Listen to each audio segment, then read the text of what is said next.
Selamat pagi, memperkenalkan nama saya Melkianus Rocky Blegur, Prodi Teologia, Angkatan 2024. Pada pagi hari ini, saya akan menyampaikan sedikit dari pidato saya yang berjudul Integritas dalam Kepemimpinan Rohani.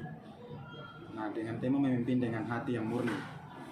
Jadi, ini saya akan menyampaikannya. Jadi puji syukur kepada Tuhan kita Yesus Kristus yang telah memanggil kita bukan hanya untuk menjadi pengikutnya, tetapi juga menjadi pemimpin yang membawa terang dan kasih-Nya di tengah dunia yang gelap ini. Hari ini saya ingin mengajak kita semua merenungkan satu hal penting yang menjadi dasar kepemimpinan rohani yang sejati, yaitu berintegritas yang baik. Saudara-saudara yang terkasih dalam Tuhan Yesus Kristus, dalam dunia yang semakin mengagungkan pencapaian, popularitas, dan kekuasaan, kita sebagai pemimpin rohani diharapkan pada godaan untuk berkompromi. Namun, Tuhan memanggil kita bukan pertama-tama untuk menjadi sukses, tetapi untuk menjadi setia. Dan kesetiaan itu hanya dapat diwujudkan melalui integritas. Nah, saya akan memberikan satu pertanyaan, yaitu apa itu integritas?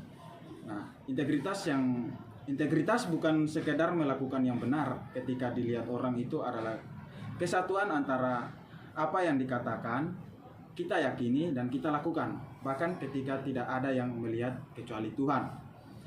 Nah, Yesus adalah teladan utama dalam integritas.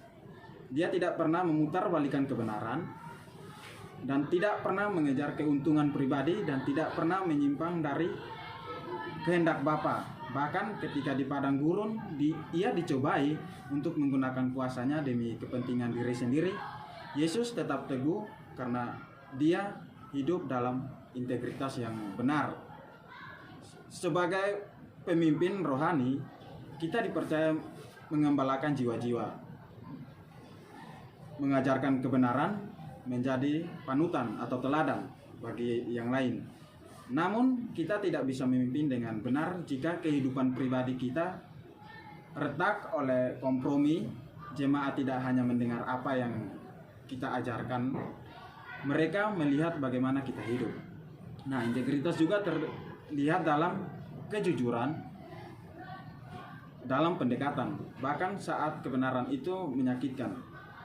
Yang kedua, kontra kehidupan di mimbar dan di rumah. Yang ketiga adalah kesetiaan dalam pelayanan, bukan hanya untuk dilihat gembala atau pemimpin para hadirin semua, tetapi juga dalam kesunyian doa dan pelayanan yang tidak terlihat manusia. Nah, saudaraku, di dunia ini tidak kelaparan akan pemimpin yang pintar atau karismatik. Dunia kelaparan akan pemimpin yang berintegritas, karena dari integritas lahirlah kepercayaan, dan hanya pemimpin yang dapat dipercaya yang mampu mengembalakan umat Tuhan ke arah yang benar.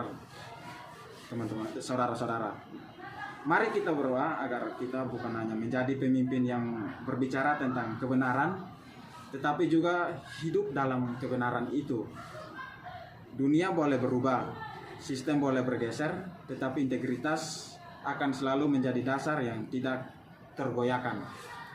Kiranya ini sedikit pidato dari saya. Kiranya semua terus berjalan dalam terang Kristus dan menjadi pemimpin rohani yang tidak bercela di hadapan Tuhan dan manusia. Terima kasih, Tuhan Yesus memberkati.